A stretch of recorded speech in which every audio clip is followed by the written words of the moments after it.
سے تو کوشش کروں گی کہ کچھ امام حسین کی ذات سے متعلق کی گفتگو ہو، اسی ہستی کے بارے میں گفتگو ہو۔ وہ ہستی، وہ ذات، وہ رسول کے بدن کا ٹکڑا، وہ رسول کے جسم کا ٹکڑا، وہ رسول کا لہو، وہ رسول کا گوشت، وہ رسول کا وجود، وہ رسول کا جگر گوشہ، وہ رسول کا فرزند جس کو حسین ابن علی کہا جاتا ہے۔ جب امام حسین علیہ السلام کی ولادت ہوئی، دنیا میں تشریف فرما ہوئے امام حسین، تو اس وقت پروردگار عالم نے حکم دیا فرشتوں کو کہ غول کے غول فرشتے جائیں زمین پر، اور زمین پر جا کر رسول اکرم کو حسین ابن علی کی آمد کی مبارکباد پیش کریں۔ آنے جنت کو بھیجا گیا، نعمت جنتوں کو بھیجا، جنت کی نعمتوں کو بھیجا گیا، اور ساتھ مبارکباد کے امام حسین کی ولادت کے لیے فرشتوں کو اتارا گیا۔ جب فرشتے آسمان سے زمین کی طرف اتر رہے تھے، غول کے غول فرشتوں کے جب نازل ہو رہے تھے، زمین پر اتر رہے تھے، تو ایسا لگتا تھا کہ پورے آسمان پر کے جیسے فرشتے ہی فرشتے ہوں۔ انسان اس کو نہیں دیکھ سکتے تھے، لیکن فرشتے فرشتوں کو دیکھ سکتے تھے۔ کچھ ہستیاں جو بشر میں کچھ ہستیاں تھی، جو نیک ہستیاں تھی، وہ ان کو دیکھ سکتی تھی۔ ان میں ایک فرشتہ جو زمین پر، روئے زمین پر تھا، جو خدا کی جانب سے سزا پا کر زمین کے ایک گوشے میں، ایک جزیرے میں موجود تھا، جس فرشتے کا نام پطرس تھا۔ یہ وہ فرشتہ تھا کہ جس کو پروردگار عالم نے اپنے کسی امر کے لیے، اپنے کسی کام کے لیے مخصوص کیا تھا، اور اس نے خدا کے اس امر میں، خدا کے اس کام میں سستی دکھائی تھی۔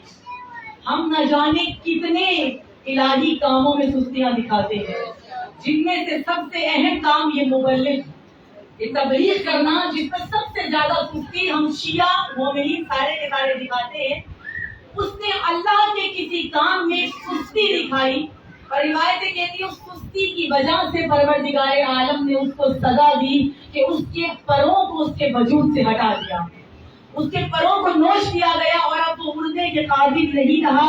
اور زمین پر خدا جب کسی کو سزا دیتا ہے تو خدا زمین عطا کرتا ہے اس کو، یعنی سزا کے طور پر خدا اس کو زمین پر بھیج دیتا ہے۔ خدا نے سزا کے طور پر زمین کے جزیرے میں اس کو ڈال دیا، اور کہا کہ تم یہی رہو گے۔ اور جو فرشتے اس کو وہاں پر ڈالنے کے لیے آئے، تو انہوں نے جاتے ہوئے کہا کہ ہم تمہیں یہاں ڈال رہے ہیں، لیکن حکم خدا ہے کہ تمہاری سزا قیامت تک ختم نہیں ہوگی۔ یہ سزا ایسی ہے، پروردگار عالم نے کہا ہے قیامت تک ختم نہیں ہوگی۔ تم یہاں عبادتیں کرو، تم یہاں سجدے کرو، تم یہاں پر اپنے سر سجدے میں رکھ رکھ کے عبادتیں کرتے رہو اور استغفار کرتے رہو، لیکن خدا فرماتا ہے کہ تمہاری بخشش بروز محشر ہوگی، اور بروز محشر تمہاری عبادتوں کا صلہ تمہیں مل جائے گا۔ تو اس وقت اس فرشتے نے پوچھا کہ یہ تو بتاؤ کہ قیامت کب آئے گی؟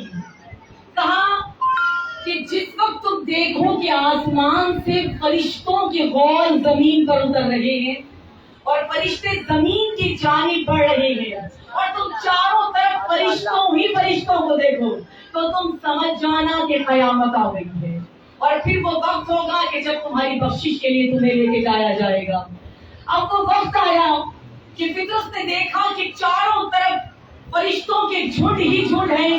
اب سمجھ گیا کہ شاید قیامت کا وقت قریب ہے۔ پطرس نے آواز کے حضرت جبرائیل کو، حضرت جبرائیل امی پطرس کے قریب آئے، اور آ کر اس سے کہا کہ کیا بات ہے؟ کہا کہ کیا قیامت آ گئی ہے؟ حضرت جبرائیل نے کہا نہیں، قیامت ابھی نہیں آئی۔ کہا کہ تم نے کہا تھا کہ حکم خدا ہے کہ جب فرشتوں کو زمین پر اترتے ہوئے دیکھو تو سمجھ جاؤ کہ قیامت آ گئی ہے، لیکن فرشتے زمین پر اتر رہے ہیں تو کیا قیامت نہیں آئی؟ کہا کہ قیامت نہیں آئی، لیکن حسین ابن علی آئے ہیں۔ رسول کے گھر میں، رسول کی بیٹی کے ہاں دوسرا فرزند پیدا ہوا ہے، جس کا نام پروردگار عالم نے شبیر رکھا ہے، جس کو زبان عرب میں حسین کہا جاتا ہے، یہ علی مرتضیٰ کا فرزند ہے۔ یہ فرزند دنیا میں آیا ہے، اور ہم قیامت کی وجہ سے زمین پر نہیں اتر رہے، بلکہ پروردگار عالم نے رسول خاتم کو مبارکباد دینے کے لیے ہمیں بھیجا ہے، اور ہم فقط مبارکباد کے لیے نہیں